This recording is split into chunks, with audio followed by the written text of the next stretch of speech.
There is a particular kind of confidence that money creates, and it is the most dangerous feeling an investor can have. It arrives quietly, usually after a few good years. The accounts are up. The decisions look smart in hindsight. The portfolio feels balanced because it holds a handful of different things. A few stocks, maybe a fund, some cash sitting on the side, perhaps a little exposure to something more exotic. And in that moment, a person looks at the spread of names on the screen and concludes that they are safe, that they have done the responsible thing, that they are protected. That feeling is almost always an illusion, and the gap between how protected people believe they are and how protected they actually are is, more than any market crash or interest rate decision, the thing quietly deciding who keeps their wealth and who watches it evaporate. This is a video about a way of thinking that has been hiding in plain sight for decades. It is associated with one of the most studied investors of the modern era, Ray Dalio, the man who built one of the largest investment firms in the world and spent a lifetime obsessed with a single question that most people never even think to ask. Not which investment will go up, not when the next recession will hit, but something stranger and far more useful. The question of how a person can be positioned so that they no longer need to know the future at all. And the reason this matters right now, the reason so many investors are missing it at this exact moment, is that the last several years have rewarded the worst possible habit.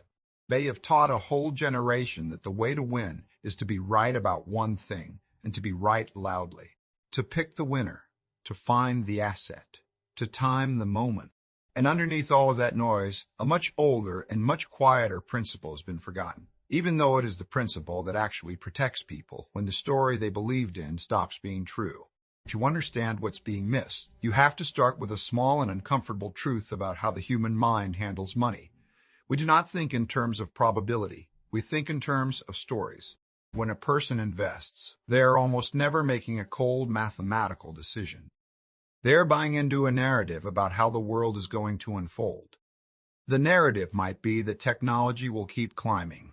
It might be that a particular country is rising. It might be that inflation is finished, or that it is just beginning, or that the safe and boring choice will always be there waiting for them. Whatever the story is, the investment is really a bet on that story coming true. And here is the part that almost no one notices. Most people are not making several different bets. They believe they are because they own several different things. But when you look closely at what they own, all of it tends to depend on the same single story, the same economy behaving the same way, the same future arriving on schedule. They have spread their money across many doors, but every one of those doors opens into the same room. This is the first thing that is being missed, and it is the foundation. Everything else is built on. Real diversification is not about owning many things. It is about owning things that respond differently to the same event. Most people own a collection of investments that all rise together and, far more importantly, all fall together.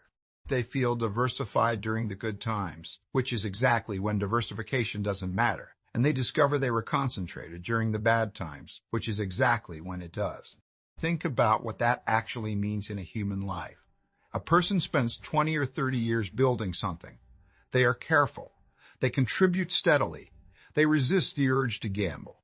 They do, by every conventional measure, the right things. And then a single shift in the environment, a change none of them caused and none of them could have predicted, moves through their portfolio and takes a third of it or half of it in a matter of months. Not because they were reckless, but because everything they owned was secretly the same bet, wearing different clothes. The philosophy Dalio became known for grew out of staring directly at this problem for a very long time. The core realization, stated simply, is that the future is genuinely unknowable, and any strategy that requires you to predict it correctly is a strategy built on sand. Not because predicting is hard, although it is, but because even the smartest people in the world, with the most information, are wrong often enough that betting your security on your own forecast is a kind of quiet arrogance. The goal in this way of thinking is not to predict better than everyone else. The goal is to build something that survives no matter who turns out to be right. That is a profound shift. and it is worth slowing down on, because it inverts the entire instinct most investors operate under. The ordinary instinct is to ask what is going to happen so that I can position for it. The deeper instinct, the one being missed, is to ask, what could happen? All of it. And how do I make sure no single one of those outcomes can destroy me? The first question makes you a forecaster. The second question makes you durable. And durability, not brilliance, is what compounds over a lifetime. So what are the moves that follow from this? Not tricks, not secret assets, not a list of things to buy before some specific date. The word strategy is more honest, because these are three connected disciplines, and each one only fully makes sense in the light of the others. The first is the discipline of building around economic environments rather than individual predictions. This is subtle, so consider what it really means. At any given time, the economy is doing two basic things that matter more than almost anything else. Growth is either speeding up or slowing down, and prices are either rising faster or rising slower. Those two forces, combined, create a small number of fundamentally different worlds. A world where growth surprises the upside, a world where it disappoints, a world where inflation runs hotter than expected, and a world where it cools more than expected. Almost every economic season anyone has ever lived through is some blend of these. Here's the insight that most investors never internalize. Different kinds of assets are built to thrive in different ones of those worlds and to suffer in the others. Some things love growth and hate inflation. Some things do the opposite.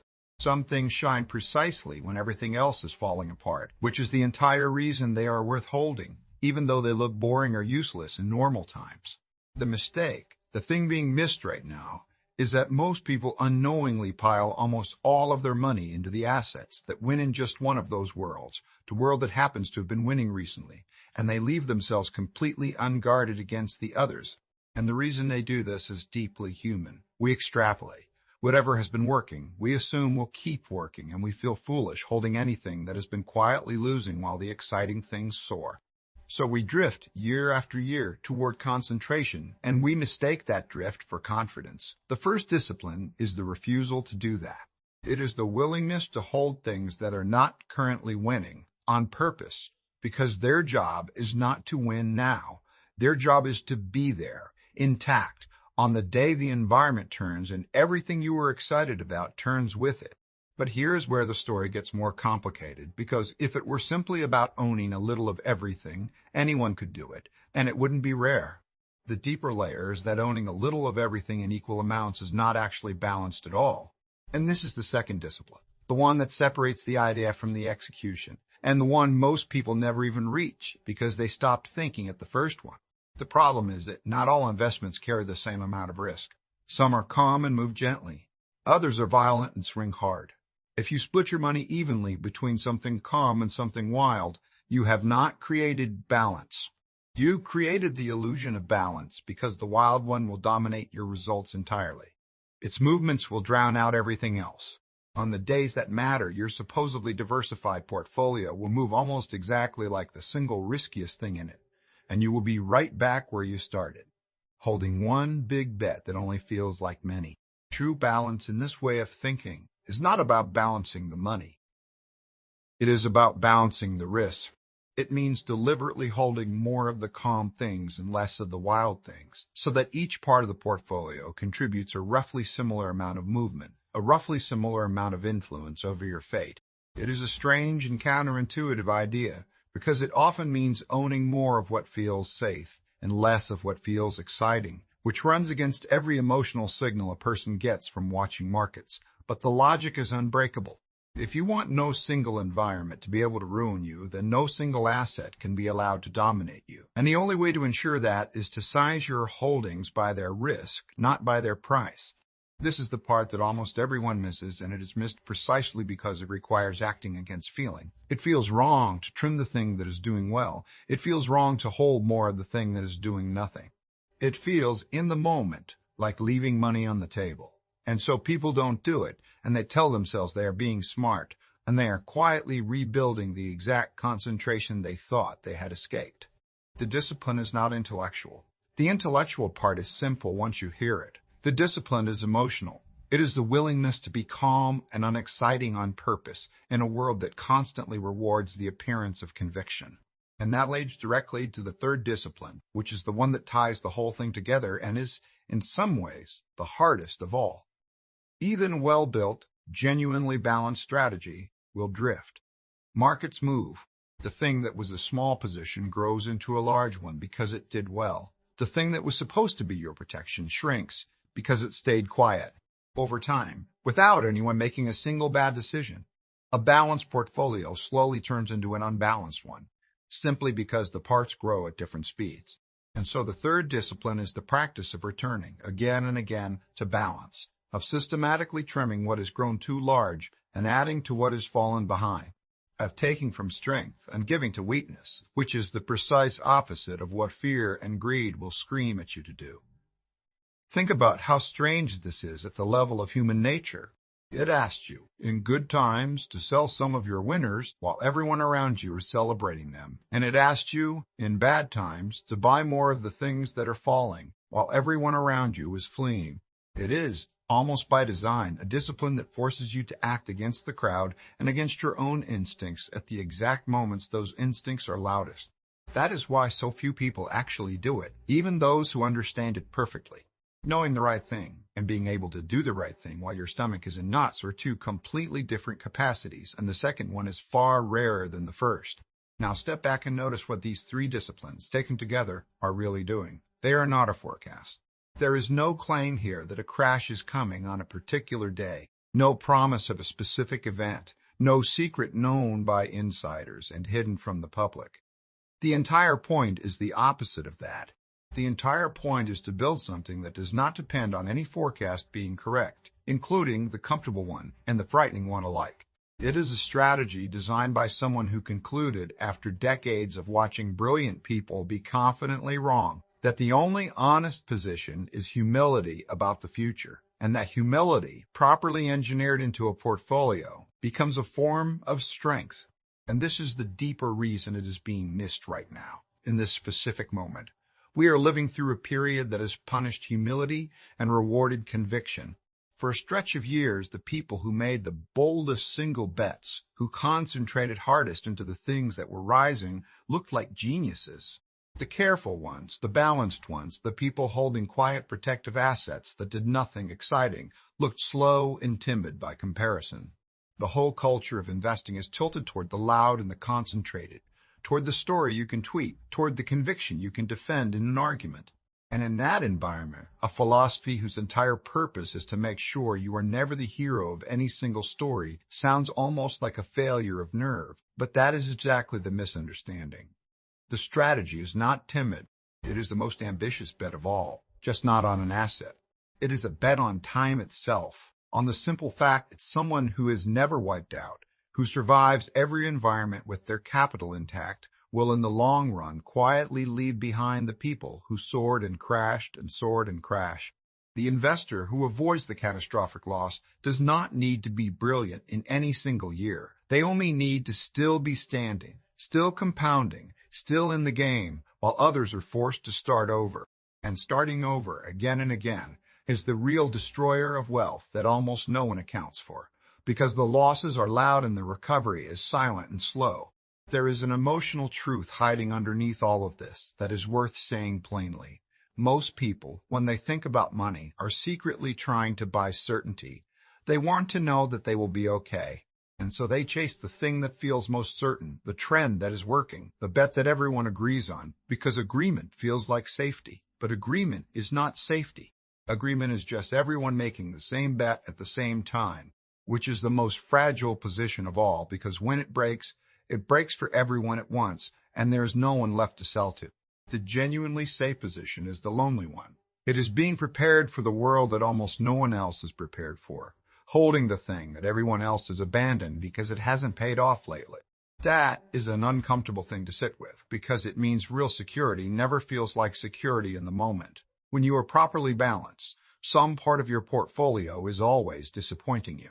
Something is always lagging, always making you wonder why you bother holding it. That feeling, that mild, persistent dissatisfaction, is not a sign that you are doing it wrong. It is the sign that you are doing it right. The protection you are paying for shows up only on the day you desperately need it. And on every other day, it just sits there looking like a mistake. The investor, who can tolerate looking slightly foolish for years in exchange for being unbreakable on the worst day, is operating on a completely different level than the one chasing the feeling of being right. And this reframes the original question entirely. The thing most investors are missing is not a specific asset, not a specific move, not a number or a date. What they are missing is a relationship with uncertainty. They are missing the willingness to admit they cannot know what comes next, and to build accordingly rather than pretending they can know and building a monument to a single guess.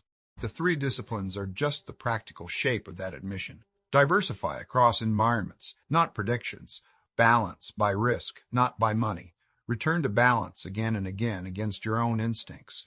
But the soul of it is humility, engineered into structure so that it survives the moments when humility is hardest to feel. There's a reason this kind of thinking tends to come from people who have been badly wrong at least once.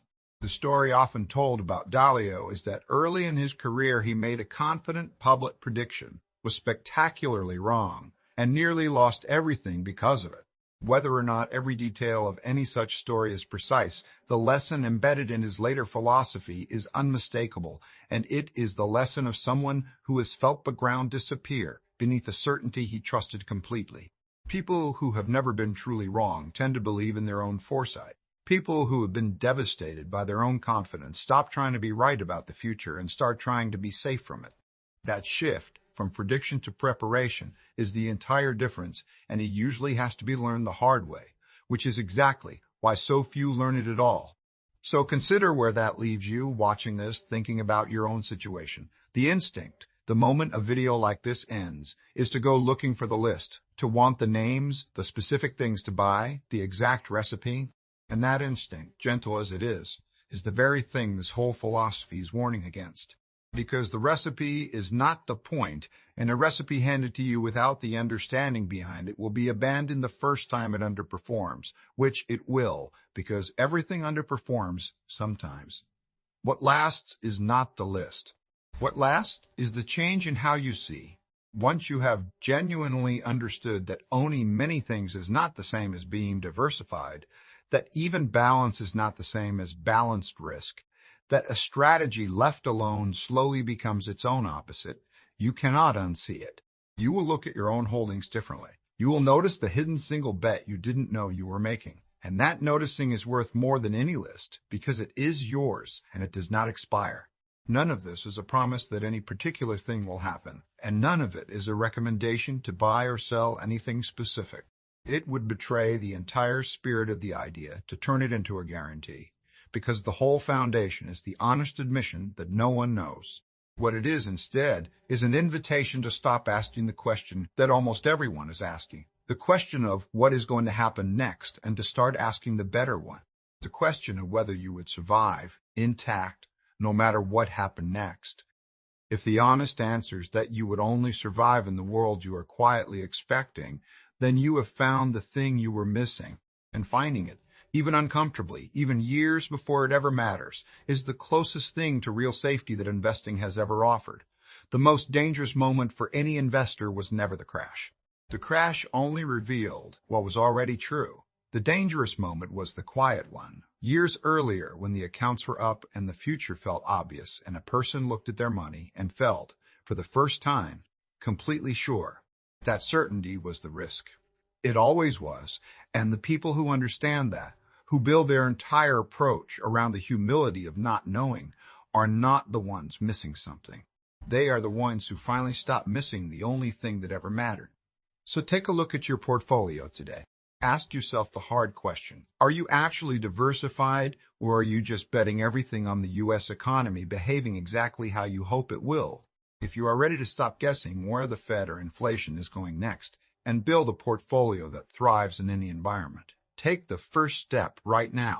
Subscribe for more institutional-grade wealth strategies. Fix your blind spots while the sun is still shining, and we'll see you in the next video.